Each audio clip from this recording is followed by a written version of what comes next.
What's good, y'all? So we're getting to that point of the season. We're a little over halfway done, and we're getting to the point where they're about to announce the All-Stars for this season. Now, I don't know if they're just releasing the starters at first or if the whole roster, but either way, they're announcing some part of the All-Star team this Thursday. I'm recording this on a Tuesday. You guys will be seeing this on a Wednesday. So I figured, you know what, before they release it, why don't I announce to you guys who I think should be in the All-Star game this season. I do want to warn you guys though, I did have to make some tough choices on some players here. You know, it's just a little bit, they got edged out a little bit. There's plenty of guys that deserve to be an All-Star this season. There's only 24 spots, so I had to make some sacrifices somewhere. But without further ado, let's just get right into it. We'll be starting on the East. You know, I'm an East Coast guy from New York. Shout out my Knicks right here. Hopefully we get an All-Star. I don't know. You guys will see.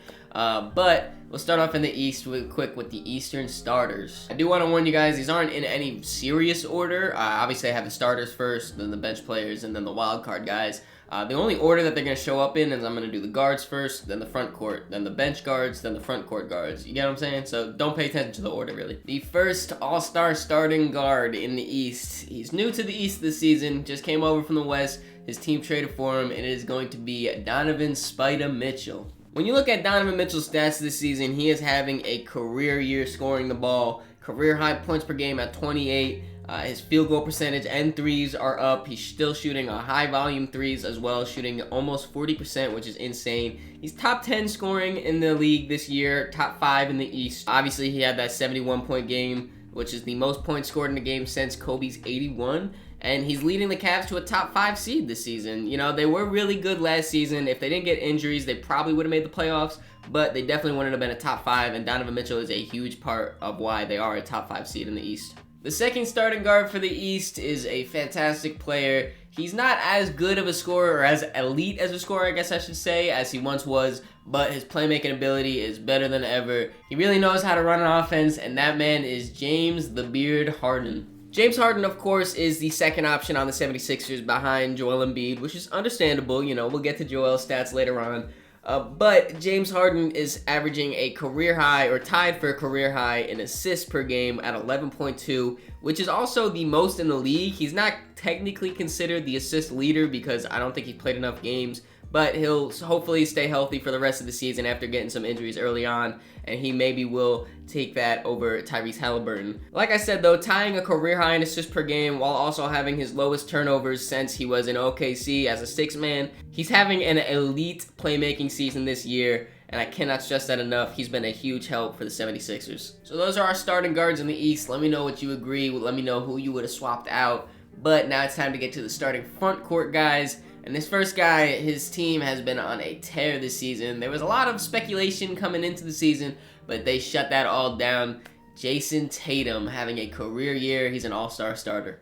With the suspension of Ime Udoka, a lot of people had some question marks around the Celtics, and Jason Tatum shut that all up, averaging a career high in points and rebounds. He's also staying efficient with his shots as well. He's leading the number 1 seeded team in the Eastern Conference right now, doing it amazingly. He's third in scoring in the league, second in the East. But don't forget, JT is a two-way player too. He is first in defensive win shares on Boston with 2.3 added on. He's doing a little bit of everything for Boston. This next front court starter is one of the best of all time. He is an elite scorer, can get you a bucket from anywhere at any time of his pleasing. He's done everything in his career. He's got nothing left to prove. Kevin the Slim Reaper Durant. After a very disappointing season last year, getting swept by the Boston Celtics, there was a lot of speculation around the Nets. Even Kevin Durant himself requested a trade at one point during the offseason and ended up staying with the Nets, and it's looking like a good decision for KD here, averaging almost 30 points per game. And he's doing that while shooting a career-high 56% from the field. And you guys know Kevin Durant takes a lot of jump shots, a lot of mid-ranges, and for his efficiency to be that high is pretty insane. Before KD went down with the injury, the Nets were 27-13. Now without him, they're only 2-4, which is a little bit tough. Kyrie's doing his best to hold it down, but obviously when you lose a player like Kevin Durant, your team's going to take a hit. He's 7th in scoring in the league, 4th in the East. And when you talk about efficiency, man, KD is leading the league in free throw percentage. Like I said, a career high in field goal percentage. And he still does it on defense too, averaging 1.5 blocks. Now, remember when I said I had to make some tough decisions, and, you know, don't get mad at me. It's my opinion, what I think.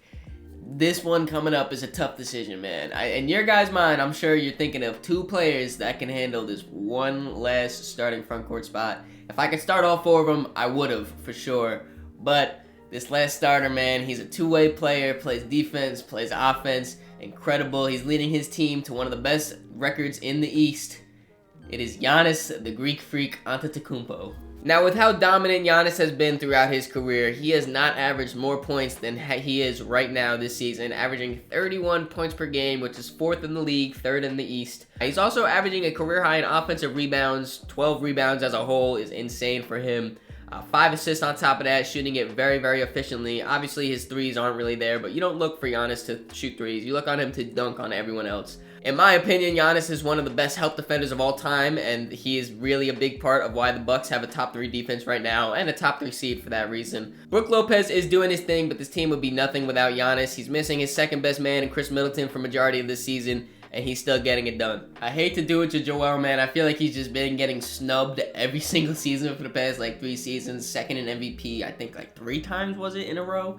It's insane. I'm sorry, Joel. My heart goes out to you, but Giannis just barely edged you out, man. Alright, now we got the bench players going on here. Who's going to be coming off the bench for the All-Star team? We're going to start off with the guards, and this first guard that's made it is one of the best second options in the league right now. Offensive juggernaut, one of the most efficient players in basketball, Kyrie Irving. Kyrie is having arguably one of the best seasons of his career. He's only 0.2 points off of his career high in points per game and rebounds per game. He's averaging just under 27, also 5 rebounds, 5 assists. One of 8 players in the whole NBA that are averaging 25 and 5, so that's pretty elite for Kyrie right there. And you know he is going to be super efficient, 49% from the field, 37% from 3, while averaging a career high 8.7 threes a game. He's doing his thing. And his 26.7 points per game is good for 2nd in the NBA as a second option scorer. The second guard coming off the bench for the East. This is his first full season out East. Last year he got traded from the West over here, and he's having a career season, a first-time All-Star for my man Tyrese Halliburton. Coming into the season, no one really thought anything of the Pacers. We thought they were just going to come in, tank for Victor Wembanyama, go about their business, try to, get some growth in their young pieces. And boy, were we wrong. The Pacers are overachieving very, very much. They were a top 6 seed, I believe, before Tyrese got hurt. 22-18 was their record. And now, since Tyrese got hurt, they are 1-7 without him, which is very, very tough. It kind of makes sense, though, because Tyrese is basically their whole offense, if we're being honest. He's leading the league in assists per game. Like I mentioned with James Harden, he just hasn't played enough games to qualify. So maybe he won't end that. But as of right now, 10.2 is leading the league in assists. He's also averaging a career high in points per game at 20.2, a career high in field goal percentage at 48, is shooting the 3 ball fantastically, and he's doing all this with only turning the ball over 2.5 times. You can't really ask more from a young point guard. This guy is arguably the best second option in the league this season. He does it on both ends, scores it super efficiently, locks up on defense. He does a little bit of everything. He's on the best seed out East. I'm talking about Jaylen Brown. JB is having a career season here, putting up just under 27 points per game, 7 rebounds, 3 assists. His efficiency is up there at 49%, 33 from 3, 79% from the free throw line. He's first in second option scoring. Like I said, Kyrie was second. Jaylen Brown's the only one that's scoring more than Kyrie right now as a second option. And he is also second in defensive win shares on Boston, right behind Jason Tatum. Those 2 wings, both ends of the court, they do everything for Boston, man. Now, this next guy, his team has had a very disappointing season, but it's definitely not his fault, man. He's been doing everything he can to try to win. It's just not working out. He's still having a fantastic season. I'm talking about Pascal Spicy P. Siakam. Siakam is having a fantastic year, putting up a career-high 25 points, career-high 6.5 assists with 8 rebounds also. And he's doing all this in his first year as a full-time center for the Toronto Raptors. He leads the league in minutes per game at 37.6, so he's putting it all out on the court. And he also leads the Raptors in points per game, rebounds per game, and assists per game.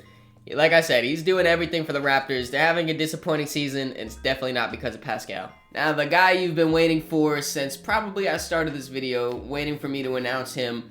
Like I said, he gets snubbed a lot, and I'm sorry. I feel for you, man, but it's nothing I could really do. Joel Embiid. Listen, if Jason Tatum or KD were a shooting guard, I could put them at the guard position. I would have done that and started all 4 of them. But, you know, there's positions in the All-Star game, so I can't really do that. Joel Embiid is having a fantastic season, career high, leading the league in points per game, which is insane that I have to say that for an off-the-bench All-Star player. He's also averaging a career high in assists per game. He's the most efficient he's ever been. He's the best player on the 2nd seed out east, of course. And you know, Joel plays defense as well. He's one of 2 players in the league that's averaging 1 steal and 1.5 blocks. He is the process. He is the Philadelphia 76ers. It sucks he has to come off the bench, but he's still having an amazing season. Now we got the 2 wildcard guys. There's no positions on this. Doesn't have to be a guard. Doesn't have to be a front court. It's whatever. Any guys that you think should make the All-Star team. And, you know, I had to show out for my hometown hoops, man. Jalen Brunson. Shout out my New York Knicks, man. He has been having a fantastic season, and he deserves to be an All-Star.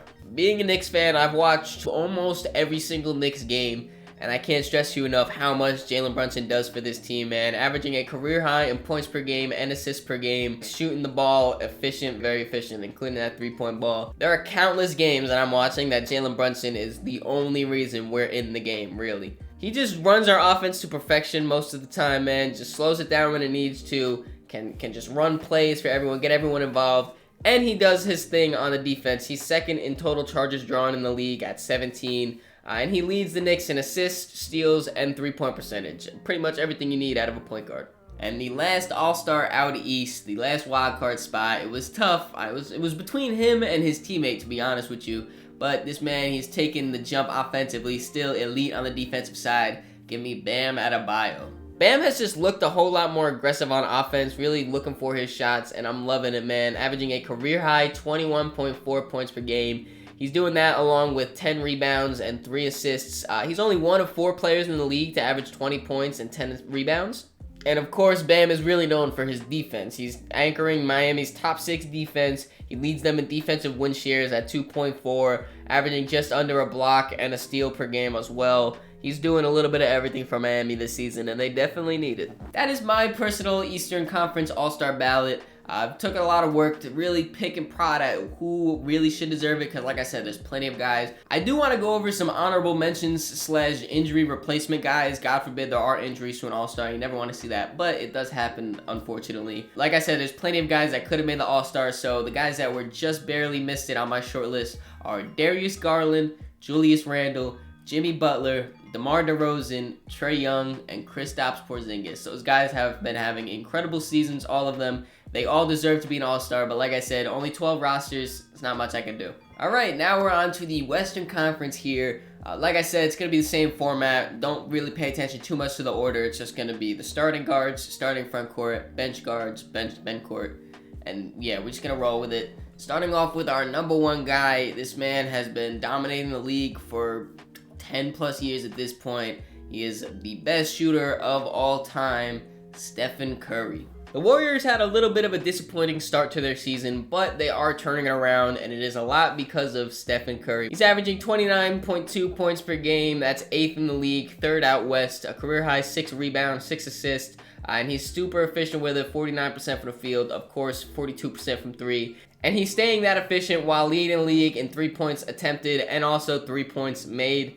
I don't think I need to make much of a case, man. Steph Curry's an all-star starter. This next guard has only been in the league for 5 seasons, and he's been terrorizing the league for 5 seasons, man. This man is just... what he does on the court should be illegal, for real. Luka Doncic. Luka just puts up insane stats no matter what game, who he's going against. No matter what, he's going to put up stats, man. Averaging a career-high 33.6 points per game, which is 2nd in the league, the highest scorer out in the West. 9 rebounds, 9 assists. Career high efficiencies at 50% from the field, 36% from 3, career high in steals. He's carrying this Dallas team to a playoff spot. I believe right now they're 5th in the West.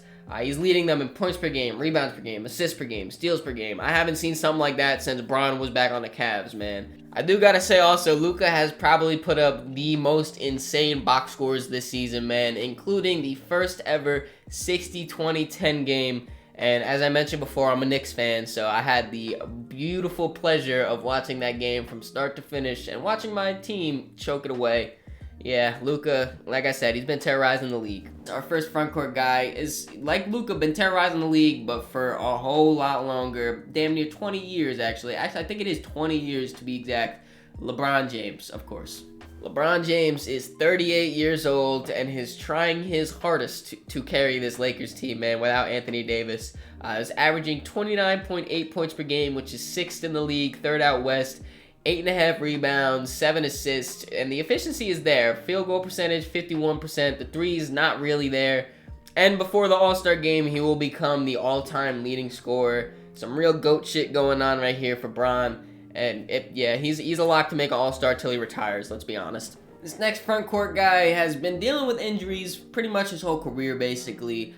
He's been pretty healthy this season to start, at least. He just got a few injuries a little bit ago. Hopefully he heals up and is ready for the All-Star break, but he's been a dominant force inside, leading his team to one of the best seeds out west. Give me Zion Williamson. This man Zion is a breed of his own. He is super dominant inside, and he's just unstoppable for real. 26 points per game, 7 rebounds, career high 4.6 assists per game. And he's doing this while shooting 61% from the field. He doesn't shoot a lot of threes, but when he does, they pretty much go in, 37% from there. 2 offensive rebounds a game on top of that too. He's something to be dealt with, man. Like I said, he's leading his team to a top 4 seed in the West. And he is one of 2 players in the whole league averaging 25 plus points on 60+% from the field. I do want to say though, since Zion has been injured, I'm pretty sure he's played the least amount of games out of anyone on my All-Star ballot. If he doesn't make it, my guess is that the NBA is going to give it to Aaron Gordon. He's the second best player on the number 1 seed out west. He did also say that if he was an All-Star, he'd be in the dunk contest. So we might be seeing a little bit of like an Andrew Wiggins All-Star starter thing for Aaron Gordon. That's just my prediction, but not my final ballot. And the last All-Star starter out west is, in my opinion, about to win his 3rd MVP in a row. He is just, it's insane, the things that he does on the basketball court, let's be honest. Nikola Jokic. Nikola Jokic is for real just a magician on the court, man. 25 points per game, 11 rebounds, 9.9 assists, just barely not averaging a triple-double. And he's doing that on 63% from the field. He is the other player besides Zion, averaging 25 on 60%, by the way, in case you didn't see that. He's also shooting the ball very well from 3, 37%. About a steal and a half on top of that. He's the best player by far on the number 1 seed out west. He's the triple-double leader. He's the league leader in win shares at 9.2. He's the league leader in basically every other advanced stat too. Nikola Jokic is him, bro. Those are my West starters. Let me know what you guys would have changed. Now let's get onto the bench. Starting off with the guards. This guy has been having an incredible season. He runs the offense to perfection for this team, man. A huge part of why this team is so good.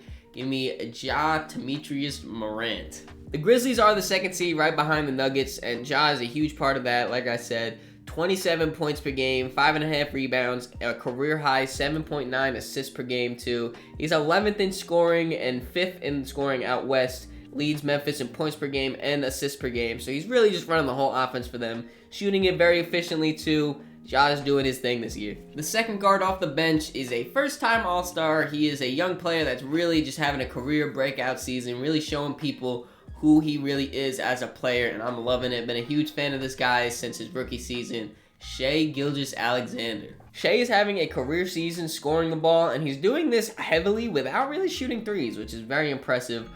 30.7 points per game, which is good for 5th in the league, 2nd out west. Shooting 51% from the field, 91% from the free throw. Like I said, he doesn't shoot a lot of threes, but 36% is not bad. He's also averaging 4.8 rebounds per game, 5.5 assists per game. The Thunder aren't having the best season, but Shai is definitely having his best season. And that's not even mentioning the defensive end. Shai is a super long-armed guy, super lanky. He leads guards in blocks per game at 1.1, and he is the only player in the league averaging 1.5 steals and 1 block. And now for our first front court player off the bench. It is another first-time All-Star, another breakout season, really showing the people what he can really do. And he's been doing it, man. Lauri Markkanen. I bet you if you went to someone and told them Lauri Markkanen was going to be an All-Star this season at the beginning of the year, they would have probably smacked you. But Lauri's having a career season. Career season is like an understatement, really, on offense. He's averaging a career high 24.8 points per game, career high assists at 1.8, and he's doing efficiently too. Career highs in those 52% from the field, 43% from three, shooting 7.2 threes per game is insane. Yeah, he is the most improved player by far. He's definitely going to win that award. He's 6th in the league in offensive rating, which I didn't really know, 129.2, which is very interesting. And he also leads Utah in points per game and rebounds per game. They started the season off super hot. I think they kind of finally set in. It was like, all right, we're walling. We kind of got to get Victor Wembanyama here. So they're bringing him back, drawing everyone back. But Lauri, he's having an insane season, man. Wow, I'm realizing right now how many first-time All-Stars we have off this bench, man. Another first-time All-Star right here. He has been having an insane season, defensively at least. In my opinion, he's probably the Defensive Player of the Year this season. Give me Triple J, Jaren Jackson Jr. So I do want to talk about his defense. Obviously, that's his biggest asset. But on offense, he's having a very good season too. He's averaging 16 points per game on a career-high efficiency of 51% from the field. 37% from three is also up from last season, which he had a pretty bad shooting season last year. He's also averaging a career-high in rebounds per game at 6.7, which is good. Jaren's never been a huge rebounder, so it's good to see him finally catch some boards. Now let's just get to the elephant in the room. The real reason he made this All-Star team is his insane defense, man. Memphis has the best defense in the league, and it is very heavily because of Jaren Jackson Jr., man. He's leading the league while averaging a career-high 3.3 blocks per game. 3 blocks per game? Like, that is insane. He's the only player with a steal and 2 blocks per game at least. Yeah, like I said, Defensive Player of the Year favorite. Jaren specifically made this All-Star team only based off of his defense. Now we're on to the last front court guy off the bench for the West. He's having an insane season, man. His team is having an insane season. Just made a video on them a little bit ago. Make sure you go check that on my channel. I'm talking about Sabonis, man. Domantas Sabonis is having a career season. This is Sabonis' first full season with the Kings, and they are overachieving. That is an understatement, man. They are the 3 seed right now as I'm recording this video. No one expected them to be the 3 seed, man. He's averaging 18.8 points per game, leading the league in rebounds while averaging a career high 12.6, career high in assists as well, 7.3 assists per game. He's averaging a career high in efficiency also at 61% from the field. 37% from 3 is also not bad. He's the league leader in double-doubles at 35, and I'm pretty sure he's only played a little over 40 games, so he's almost guaranteed to get you a double-double. And he is 3rd in offensive rating in the league at 133.7. He is a baby Jokic in the making, man. Now it's time for the wild cards. There's only 2 more spots and about plenty other NBA players that could have made this list. But like I said, very short. The first wild card I'm going to shout out to is a guy who's not having his best season, but still having an overall amazing season.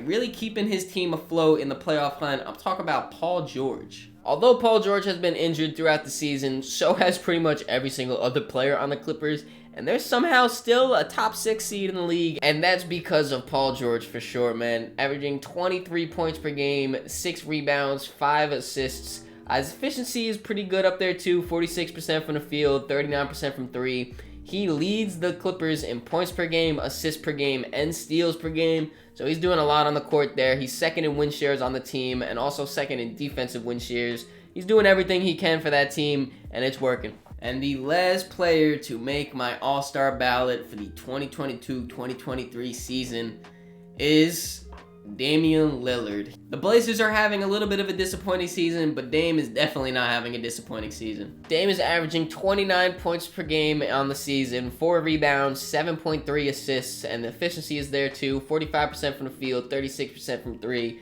He is 2nd in the NBA in 3 points attempted at 11. He's 9th in scoring in the league and 4th out west, and he's leading Portland in points per game, assists per game, and 3 points made. He's doing everything he can for Portland, man. And that is my full All-Star ballot this season, man. Before I get into the outro and everything, I do want to give a shout out to the honorable mentions and the injury replacement players out west. I got De'Aaron Fox, Devin Booker, Anthony Edwards, and Desmond Bane. This list was really tough to make, man. I spent a lot of time trying to make sure I didn't snub anyone. I put everyone in their perfect spot. So let me know what you guys think in the comments down below. Let me know who you think I missed, who you should replace, all that. Put in the comments down below. If you enjoyed this video, make sure you leave it a like, subscribe so you don't miss the next one. In the description, there'll be links to all my social medias, so make sure you follow me on all those to keep up to date with me. Catch y'all.